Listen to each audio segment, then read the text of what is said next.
If TCU reaches its goal of another undefeated regular season, it could find itself playing in a second BCS game, or even back in Arizona, this time playing for the national championship. A Panera spokesperson explains that the company views the situation as win-win for both Panera and its customers. The main difference in the 4-2-5 defense is the addition of a third safety. The most common base defenses are the 3-4, which has 3 down linemen and 4 linebackers, and the 4-3, which moves one of those linebackers up to the line of scrimmage. Borelli has coached both pro players and juniors in nearly 40 years in the game. He says his formula for success is simple. TCU players say they thought they'd never get a chance to play in the Rose Bowl with its ties to the Big Ten and Pac-10 conferences. But after beating the Badgers 21-19, the players came away humble and thanked everybody in Pasadena for the experience they had while playing in the granddaddy of them all. It saw Sam Baugh, Davey O'Brien, Bob Lilly, LaDainian Tomlinson, and now, from Katy, Texas, number 14, Andy Dalton. M&G Carter Stadium opened on October 11, 1930. 80 years later, it is still the home of the Horned Frogs. Head coach Gary Patterson says the stadium and the city have grown up together. Just look at what Fort Worth has developed into. Okay, it's still Fort Worth. The people are still the same, but we just keep making it better. At halftime, hundreds of former Lettermen took the field to honor the stadium, and a few of them recounted their favorite memories at M&G Carter. The Texas Tech game obviously comes to mind right off the bat. But really, just spending all those Saturdays out here with your teammates. New Mexico coming out here having 4 rushing touchdowns and 4 rushing touchdowns and then 2 passing touchdowns. Just a great way to start my career. And everything I remember about TCU is good. I could have gone to any school in the nation, but I picked this one. The returning Lettermen, the Horned Frog players say they recognize the history they represent. Running out after halftime, that was a great feeling, to see what we represented. It's just unbelievable, the emotions that were going through my mind whenever I came out there on the field. In the first decade of the stadium's existence, the Frogs won 2 national championships. So at 11-0, and with the number 3 BCS ranking, this year's team could send the old lady out with another shot at the title. The stars couldn't have been aligned the way for us to do this. This is a perfect way to have the last game in that stadium.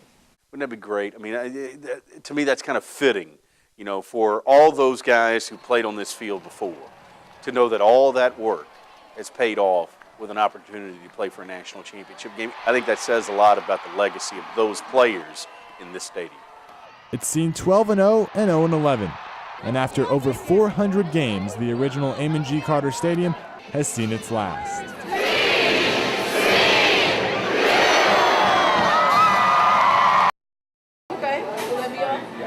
Panera Bread is now listing calories on its menu boards, but some students aren't sure it will affect how they order. Yeah, probably would. No, actually not at all. Probably. TCU sports dietitian Amy Goodson says listing calories isn't meant to cure obesity, just to make sure people realize what's going into their bodies. I would hope that putting calories on the board or whatnot would increase people's awareness and hopefully help them make a healthier choice. A Panera spokesperson explains that the company views the situation as win-win for both Panera and its customers. Panera had to re-examine its menu, while customers will be given information to make healthier choices. One student says even with the knowledge of calories, he wouldn't change his eating habits. As of right now, I'm at an age where I don't really count calories, so honestly, pretty much everything I eat, I don't know how many calories are in it, so I don't really care. Others say they are concerned with their nutrition. I prefer to eat healthily, and if I know something has a ton of calories and isn't good for me, I'd prefer not to eat it. I'm an athlete, so you kind of have to think about it most of the time anyways. Goodson says for college students, it doesn't necessarily come down to counting calories, but simply eating healthy. I do think it's important that they start looking at just nutrient-rich foods, trying to take in, the majority of the time, healthier foods, because long-term, health-wise, that's going to be a base that you need to create. Panera Bread is the first national chain to post calories on its menu boards. It's already mandatory for restaurants in New York City to do so, and California and Oregon will start next year. Goodson says she thinks Texas won't be far behind. Chris Blake, TCU News Now. He doesn't coach the top 10 football team or the top 15 baseball team. The coach at TCU, who has had the most successful career, coaches men's tennis. And that's not even what he's best known for. In November, Dave Borelli will be inducted into the Intercollegiate Women's Tennis Hall of Fame. It's really something I really look forward to. It's certain to accomplishment that, I didn't think it would ever happen, Borelli won 7 national championships as the women's coach at USC in the 70s and 80s. He came to TCU as the women's coach in 2002 before switching to the men's side in 07. Tennis is tennis.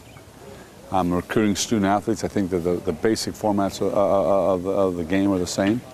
But at the time that he was given that opportunity, I think he looked at it as an unbelievable challenge. Can I do it on that side?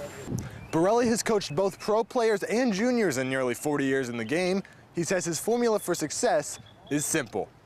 I just don't like to lose. I hate to be second best. That's always been the case. And I get very frustrated about that sometimes when it happens. Athletic Director Chris Del Conte says it's that quality that ensures the other TCU coaches know who Borelli is, even though the public might not. He is a team builder within all of our coaches. Coaches respect coaches. So Gary Passion, Schlossnagel, they'll all come and they seek advice from Dave because he's been there, he's been to the wars, he's won national championships. Despite all his success, Borelli says he has one regret. I just wish I were 39 being at TCU, because then I know I'd have many, many years here because, 59, hopefully I've got, 6 or 7, 8 years, and hopefully I can still coach.